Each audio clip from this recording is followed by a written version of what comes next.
पापा चलते चलते थक गया हूँ, थोड़ा आराम कर लेते हैं। ठीक है बेटा, मैं तुम्हें एक कहानी सुनाता हूँ। जंगल की कहानी। शेर और चालाक खरगोश। बहुत समय पहले की बात है। एक घने जंगल में एक शक्तिशाली और क्रूर शेर रहता था। वह जंगल के सभी जानवरों का राजा था, लेकिन वह बहुत निर्दयी था। वह बिना किसी कारण रोज कई जानवरों को मारकर खा जाता था। जंगल के सभी जानवर उससे बहुत डरते थे और उसके आतंक से तंग आ चुके थे। एक दिन सभी जानवरों ने मिलकर एक बैठक की और शेर से विनती करने का फैसला किया।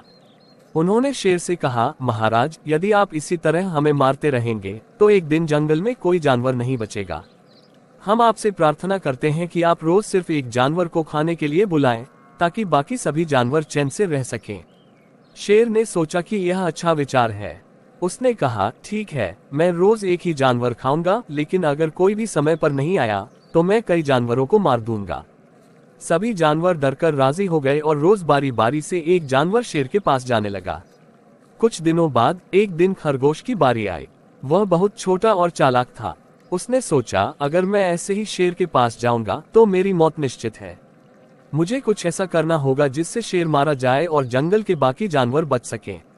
उसने एक योजना बनाई और जानबूझकर शेर के पास देर से पहुंचा।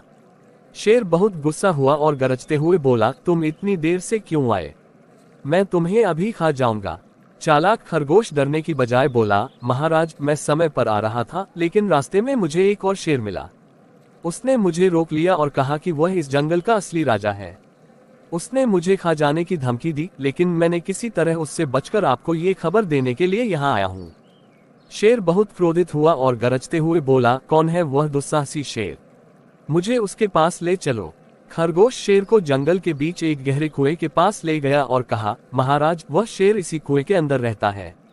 शेर ने कुएं में झांका तो उसे अपनी ही परछाई पानी में दिखाई दी। उसने सोचा कि यह वही दूसरा शेर है। क्रोध में आकर शेर जोर से गरजा और कुएं में छलांग लगा दी। कुएं में गिरते ही वह डूबकर मर गया। इस तरह चालाक खरगोश ने अपनी बुद्धिमानी से जंगल को शेर के आतंक से मुक्त कर दिया। सभी जानवर बहुत खुश हुए और खरगोश की खूब प्रशंसा की। शिक्षा, बुद्धि और चतुराई से बड़े संकट का समाधान किया जा सकता है।